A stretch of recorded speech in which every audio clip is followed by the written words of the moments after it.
It's not fair. Have you ever said that to God? What if the answer you got from God was, you're right, it's not fair? What would you say then? I mean, what is God's purpose in allowing so much unfairness in your life?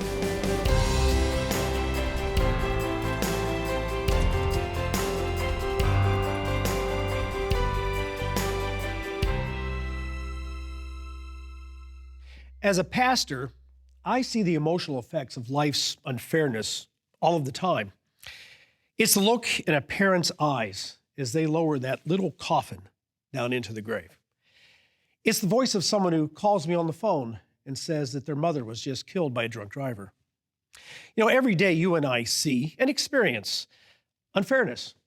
It's in the lines of the face of the handicapped man in filthy clothing, holding a sign that says he's a veteran and he needs help for his family.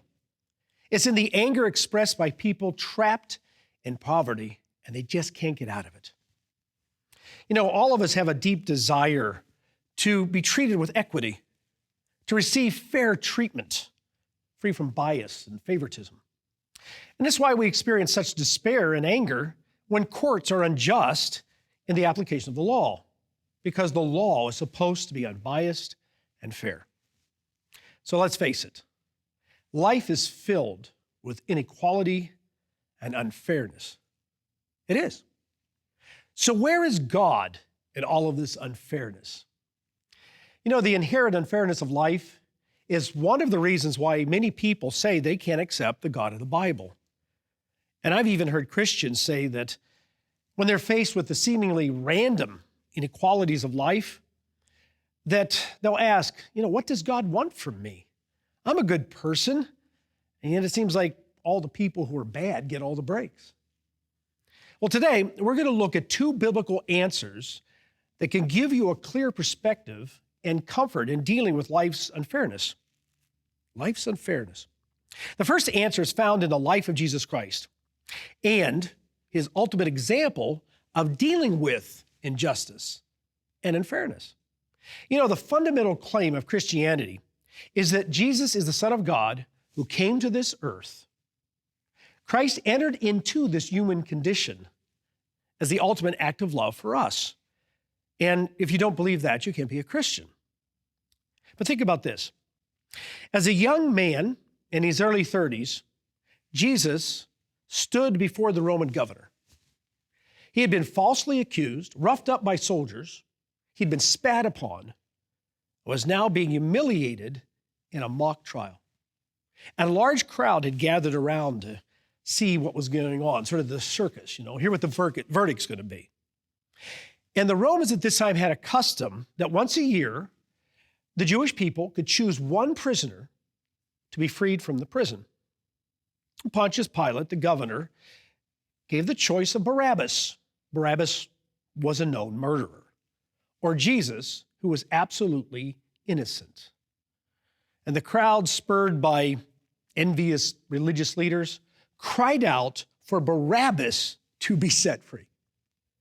And the innocent Jesus was brutally beaten and suffered the horrifying death by crucifixion. It wasn't fair. And it sure wasn't justice for Jesus. But to understand Christianity, you need to know something. That what happened there on that day was actually about justice, but it's about justice for you and me. God understands the unfairness that happens in your life and my life every day. Christ entered into our world, and he experienced this dysfunctional, unfair life for a reason. You and I live in a world that was not designed by God, but free will is free will, and bad decisions create bad consequences. And you and I have to come to grips with that reality. Because all of us are trapped in a world of unfairness, and we can't change this fundamental problem. The fundamental problem is that every one of us is part of the problem. Because inside of us, in the inner person, every one of us is flawed. We don't understand why this is so unfair. We're all upset. We don't understand what God's purpose is for us. And we don't understand our own selfishness, which is part of the problem. We see unfairness as someone else's fault, so we blame God. Now let's talk about God's view of fairness for just a moment. The Bible reveals that the Creator God, who is the only source of good, He's the only source of good, He declares all of us guilty of breaking His laws. And He declares, He does, we have to accept this, that every one of us deserve death because of what we've become. And you will never understand Christianity, the real Christianity, until you accept the reality of your guilt before God. But that's not a nice message. No, it's the core of the problem. We have to go to the core of the problem to find the real answer. And the answer is all of us are messed up, and by the law of God, we deserve death. Now, when you accept your guilt, you begin to realize that God's justice requires your life. And this is why Jesus Christ endured the ultimate unfairness, the ultimate torture, the ultimate humiliation, to become justice for you and me. And this is our first point. Jesus experienced the ultimate unfairness so that you can know God, to be saved from your own dysfunctional, my dysfunctional, all of us, our own dysfunctional human nature, and endure the mess of living in this unfair world. His sacrifice was done for what we deserve before the law of God. You know, when you really understand Christianity, you realize you're worshiping a God who understands our suffering. He understands injustice. He understands rejection. Jesus Christ knows exactly what you are going through all the time. And He also understands His Father's plan to use it for good. You see, we are deserving of death, but God's plan doesn't end there. Because you see, God isn't the source of all this unfairness in your life. He understands your distress. He knows that the core problem is inside of you. And this is why He offers us His grace. Now, you've heard that very religious-sounding word. Grace means favor. Because God is loving, kind, and merciful, He shows us favor. In spite of the fact that we're corrupted, we don't do what He says, we disobey Him, and there's something wrong with us. Now, grace, you have to understand, we're going to talk about grace in its most intense form, but grace in reality extends to everything in your life. Now, let me show you what I mean. I want all of you here, if you're watching, I want you to do the same thing. I want you to take a deep breath. Go, okay, let it out. You have just experienced grace from God because you know what? If He decides you don't take another one, you won't.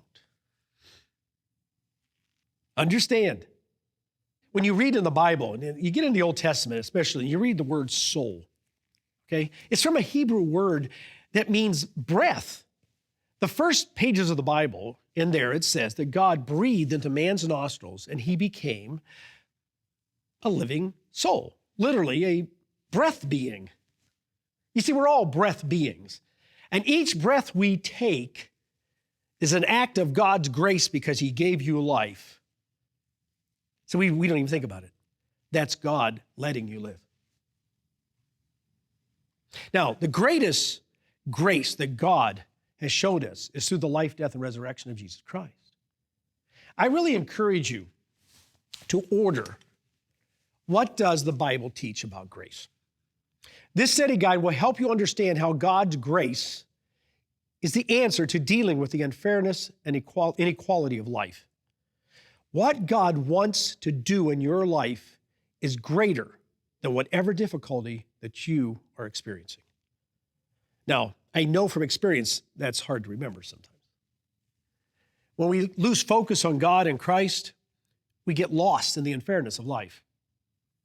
Order your free copy of What Does the Bible Teach About Grace by calling the number on your screen or going to beyondtoday.tv, where you can order a copy or you can download a copy right into your computer.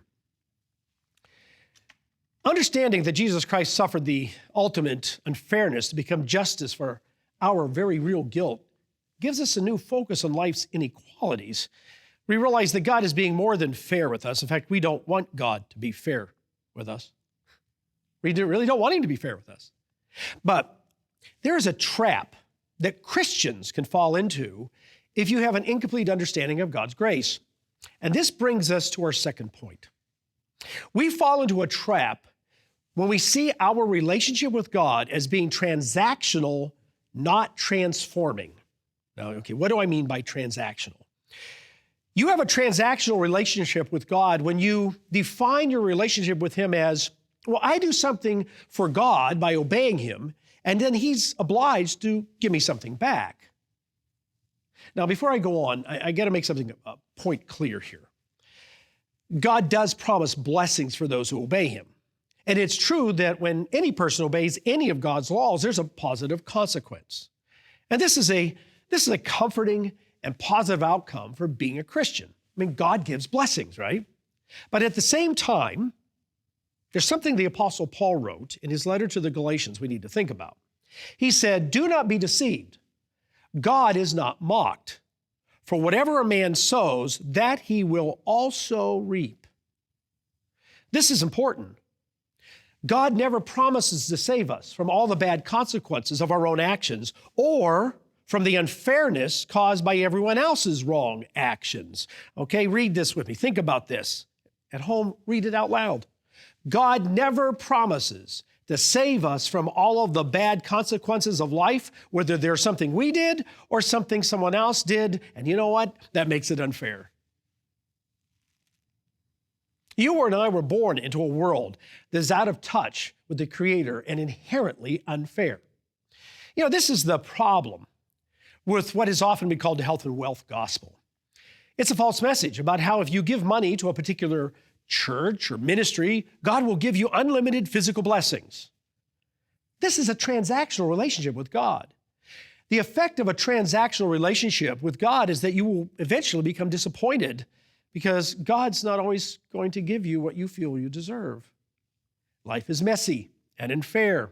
And if you see yourself as a good Christian and you have a transactional relationship with God, it will sometimes seem like God isn't upholding his end of the bargain. You're doing the good stuff and not getting the right blessings.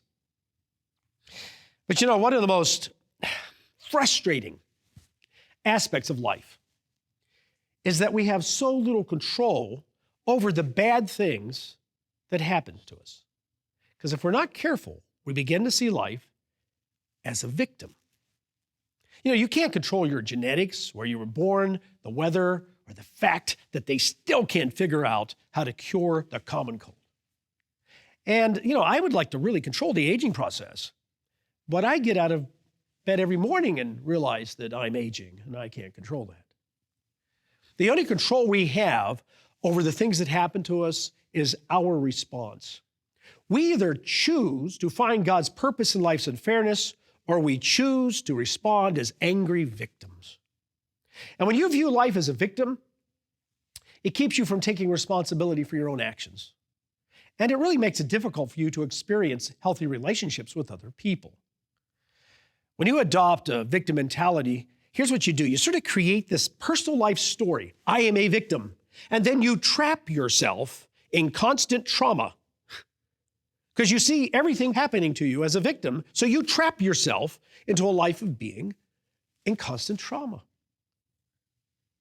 Instead of looking for someone to blame, what you need to do is take a close look at what's happening beneath the surface of all the lives of the people around you. And here's what you're going to find out. Everyone is just as confused, dysfunctional, and out of touch with God as you are. Everybody's messed up. You can't make everything in life fair. And if you see yourself as a victim, it makes it difficult to experience a transforming relationship with God. In fact, you will never experience the transforming life God wants to give you until you understand his grace. I'm going to explain that a little bit more in a minute. But first, take time to order your free copy of What Does the Bible Teach About Grace? You can call the number on your screen or go to beyondtoday.tv.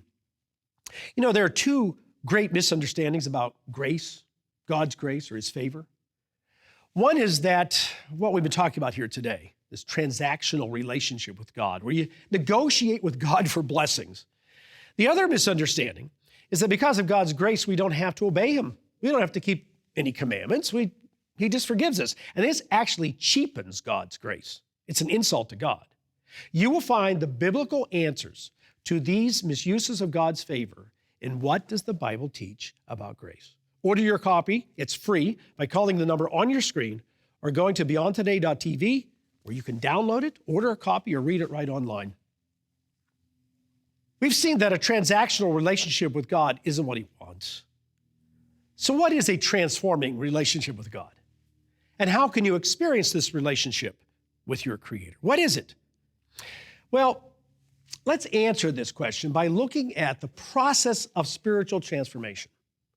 Transformation, it begins with me just feeling loved. No, transformation begins with the uncomfortable need to be transformed. It starts with a need. It starts with understanding, I need something. For this to happen, you must have God first show you grace, right? I mean, he has to come down and reach you. You can't reach him. You must receive what the Bible describes as a calling from God. God literally comes in and touches your life. And how will you know that you've received a calling from God? Well, you begin to experience an uncomfortable need for meaning in life, spent beyond this sort of shallow pursuit of physical pleasures and possessions and living in dysfunctional relationships. When God calls you, you have to decide whether to respond to God's will. Now, you can resist God's grace. With all of his power, isn't this amazing? With all of his power, he could force us to love him, but he doesn't.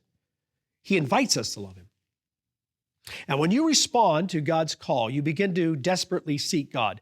I call this desperate seeking because when you really seek God, you will experience a sense of desperation and a sense of guilt. Well, Christianity is supposed to make me feel good. It starts with a desperate seeking. This desperate seeking drives us to our knees in the realization that it is meaningless to have a life without God. It also drives us to the Bible. And as you turn to the Bible for answers, you will find that this transformation reveals Jesus Christ as Savior and Master. And at this point, something very important starts to happen. I want you to listen to this. Your emphasis in life begins to change from seeking fairness to seeking being saved from it, from the mess, and dealing with the core problem that's inside of us. And transformation leads you to give up trying to control life by your own desires. Instead, you begin trusting in God. And God begins now to change you. Transformation is transformation. God begins to change you into something else. And we are now to the fundamental reason God wants to transform you. Here's what the Apostle Paul says in a letter to the church in Rome, and he was talking to them about transformation. He says, I beseech you therefore, brethren, by the mercies of God, that you present your bodies a living sacrifice, wholly acceptable to God, which is your reasonable service. A holy sacrifice. That's an oxymoron. You know what an oxymoron is? You're describing something and it seems contradictory, a sweet and sour sauce, right? A holy living sacrifice. A living sacrifice. What do you do with a sacrifice? They knew in ancient times, in the Jewish temple, in the pagan temples, they killed them. Wait a minute, I'm a living, dying person. Transformation. Part of you has to die so that you can live. This is what this transformation is. And that's why he says, do not be conformed to this world, but be transformed by the renewing of your mind, that you may prove what is the good and acceptable and perfect will of God. You know, how extensive is this transformation? Okay, well, I got to be transformed. I guess God wants me to love a little more, maybe, not steal, maybe stop drinking so much. I mean, we all can make a list and say, well, this is what God wants me to do. He wants to transform me by getting me to stop doing things. It's more than that. That's a surface Christianity. That's not what God's looking for. To the Corinthians, Paul tells them that their Christianity is like looking into a mirror, a spiritual mirror. And at the end of what he writes here in 2 Corinthians 3, here's what he says. But we all, with unveiled face, beholding as in a mirror the glory of the Lord. He says, you look into this mirror and you know what you see? You see Jesus Christ. So you look into the spiritual mirror. Oh, there he is. Now, what do you see in the mirror usually? Yourself, right? Well, when you look in the mirror, you're also seeing yourself, and you see Jesus Christ, the glorious Jesus Christ, as he is in heaven. And he says, we are being transformed by the same image from glory to glory, just as by the Spirit of the Lord. So you want to understand how far this transformation goes? Think of looking in a spiritual mirror and there's Jesus Christ and you're there too. Well, you don't look anything like Jesus Christ. But the more you look, the more you change, the more he works with you. Every once in a while, it's like, oh, I guess we sort of do sometimes look like each other. What a transformation. You know what the image God has for you to transform into? Jesus Christ. Wow. This is real Christianity, folks. This is what it's all about. It's not about trying to make a fair life today. And the reason why God is doing all this is explained by the Apostle John. He says, behold, what manner of love the Father has bestowed upon us, that we should be called the children of God. Understand, the image of Jesus Christ. He is the Son of God, the eternal Son of God. But we become children of God also. That's what he made us for. That's what we're here for. That's the transformation. Christianity isn't just about a set of beliefs or not drinking too much or being nice to other people. It is about being transformed. It's not worrying about unfairness, the problems, how mean everybody else is. It's about being personally inside here transformed. That's Christianity. He says, therefore, the world does not know us because it did not know him.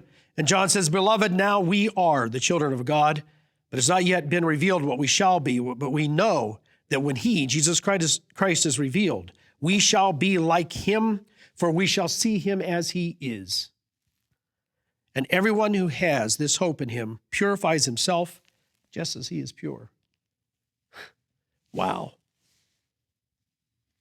All of a sudden, looking for everybody to have everything really fair, everything being equal doesn't matter. Life is inherently unfair because all of us are inherently flawed. And the human reaction is that, unfortunately, we think God is unfair. But God, in his love and mercy, wants to save us from this mess. He wants to transform us one person at a time. He's doing this one person at a time.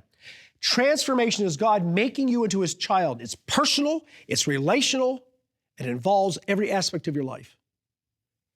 This is what God is calling you to become. And he will lift you out of the hopelessness of this life. He will heal your damaged heart and mind. He will give you an eternal future without pain and suffering. This is God's desire for you. And we're worried about, did everybody get the same size piece of pie? Did everybody get the same number of pieces of candy? Remember doing that as a child? That's what we're worried about. And this isn't what God cares about at all. What does the Bible teach about grace? Discover the answer to that question. And when you do, you can actually learn how to thrive in a world of unfairness. Rise above the unhappiness of feeling like a victim and receive the power of God to live as his child. The ultimate reward is to live forever in his family. Order your free copy of What Does the Bible Teach About Grace by calling the number on your screen or going to beyondtoday.tv. You can order it, you can download it, you can read it there right online. Let's face it. I've mentioned it before. You and I were born in a world that is out of touch with its creator, and it's inherently unfair. You can't make it fair. Now, God has a wonderful solution to this violent, unhappy, dysfunctional human confusion. And his solution always starts one person at a time. He reaches into the life of one person at a time. The world around us, in spite of all of its attempts, I don't care what society you live in, to produce a positive change in unfairness, it seems to never work. In fact, most of the time, our solutions just create more problems. It's a funny thing, in creating fairness for ourselves, many times we create unfairness for somebody else. Until you have God transform your heart and mind, all of your efforts to control life will fail. They just will. God will change the world when he sends Jesus Christ to this earth. And he's going to change it. But right now, he's going to do it in your life. He's not going to do it in the greater context of our government, our society, or the whole world. When we talk about fairness, think about how difficult it is when you start thinking about somebody who lives in another part of the world in abject poverty. Are we really willing to make that fair? Are you really willing to give up electricity, your car, and 90% of your income to make their lives fair? But we talk about fairness because it's what we want. Only God can fix this. Are you willing to become a desperate seeker by responding to God's grace and discover the answers to the issues that plague your inner being? Or are you going to just keep trying to fix your life by ignoring the creator of life? I mean, here's the reality. If you keep applying the same old solutions to the same old problems, you know what you end up with? You all know the answer to that. The same old problems. The same old problems. We got to look for a whole different answer. And that answer comes from our God through Jesus Christ. We shouldn't be looking for fairness. We should be looking for salvation. Order your free copy of What Does the Bible Teach About Grace? Call now to receive the free booklet offered on today's program, What Does the Bible Teach About Grace? The concept of grace is woven throughout the Bible, from Genesis to Revelation. Yet many Christians disagree on what exactly grace means, and many more struggle to experience God's grace actively working in their lives. Our free study aid, What Does the Bible Teach About Grace?, shows the vital importance of God's grace in a world filled with problems, worries, and challenges. Get answers to your questions about God's grace. Questions like, can those God has forgiven reject His grace? And what did grace mean in the first century world? Order now. Call toll-free 1-888-886-8632 or write to the address shown on your screen. Find out how you can grow in grace. When you order this free study aid, we'll also send you a complimentary 1-year subscription to Beyond Today magazine. Beyond Today brings you understanding of today's world and hope for the future. 6 times a year, you'll read about current world events in the light of Bible prophecy, as well as practical knowledge to improve your marriage and family, and godly principles to guide you toward a life that leads to peace. Call today to receive your free booklet, What Does the Bible Teach About Grace?, and your free 1-year subscription to Beyond Today magazine. 1-888-886-8632 or go online to beyondtoday.tv.